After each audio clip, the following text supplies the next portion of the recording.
가방의 국민의힘 간사 박승중 위원입니다. 오늘은 KBS ETV에 대해서 주로 이야기하도록 하겠습니다. 같이 하실 분은 김영식 우리 위원님이십니다. 윤두현 위원님이십니다.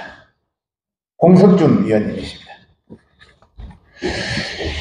1분기에 425, 하루에 4억 7천씩 적자 내는 무능한 KBS 김희철과 그 경영진, 방송 제허가 요구할 자격이 없다, 이런 내용입니다.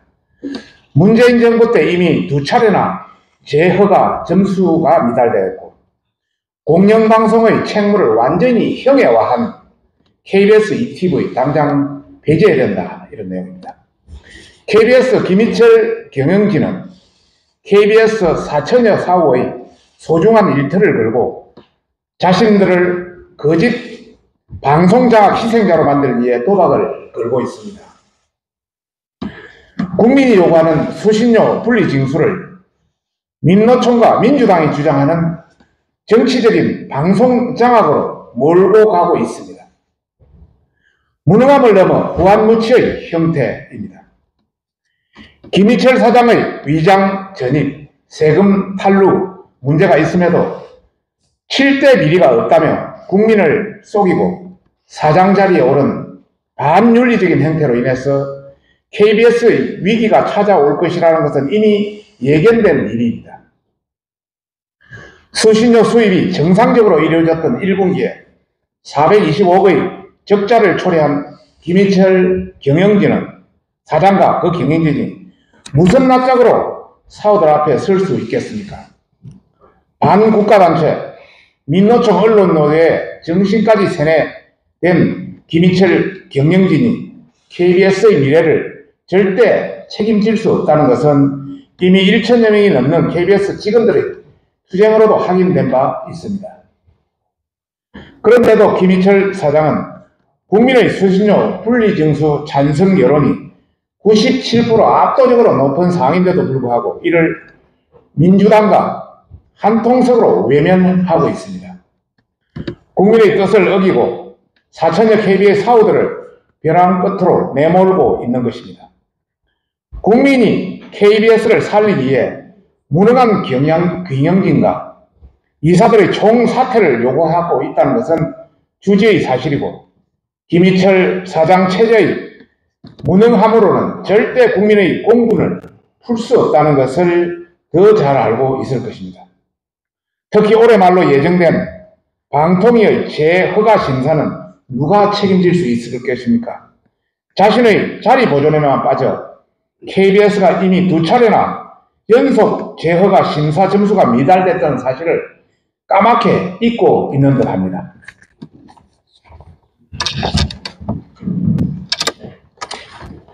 실제로 이대로라면 KBS ETV의 재허가 통과는 장담할 수 없었던 상황이다. 문재인 정부 2017년 재허가 점수 미달 시에 지적되었던 보도 공정성은 더 심각한 상황으로 치달았으며 경영진의 방망경영은 하나도 개선된 것이 없다. 제작비, 연구투자 감소, 난시청에서 재난방송 강화는 내팽기 친지 오래고 민노총, 민주당 나폴수로 전락하였기 때문이다. 2020년 재허가 점수 미달 시에는 경영난을 회복하지 못하면서도 수신료 인상을 요구하는 뻔뻔함을 보였고 대규모 인력 감축에 대한 지적을 도외시하였으며 공영방송의 공정성, 신뢰성은 내팽개친 지 오래이다. 특히 콘텐츠의 경쟁력과 차별성은 찾아볼 수도 없었습니다. 뿐만 아니라 KBS ETV는 수신료를 재원으로 하고 있음에도 재방송 비율이 45%나 되는 비상식적인 방송이었습니다.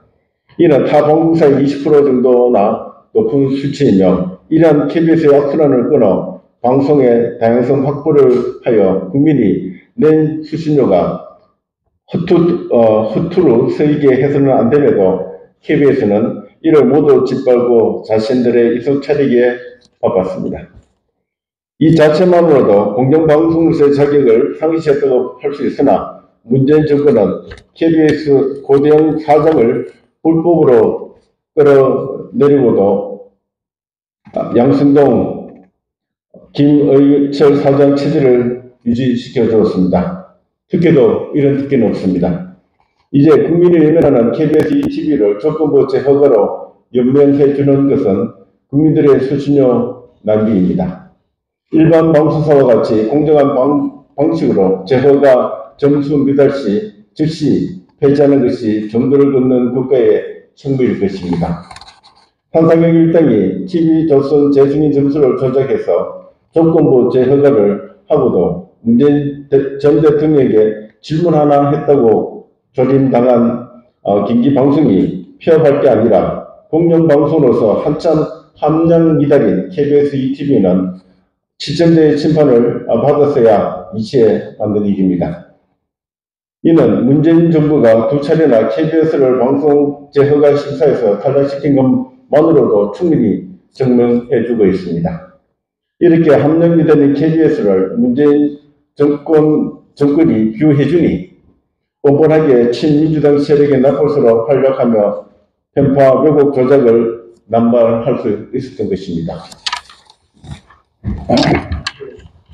시청자와 국민을 우습게 보는 KBS는 휴가를 쓰고도 연차 보상수당을 수령하고 산불 재난에도 오늘 밤 김제동 방송을 하였고 폭우 상황 속에서 인명피해가 발생했음에도 정규음악 방송을 편성한 바가 있으며 문 정권의 태양광 복마전 방송은 무슨 이유인지 재방을 하지 않고 9시 뉴스에서 자유한국당 로고와 안 뽑아요 라는 문구를 같이 노출하는 조작 방송을 버젓이 했습니다. 또 대선 과정에서 주식 거래 오보 등 끝도 없이 왜곡 조작 방송도 자행했습니다.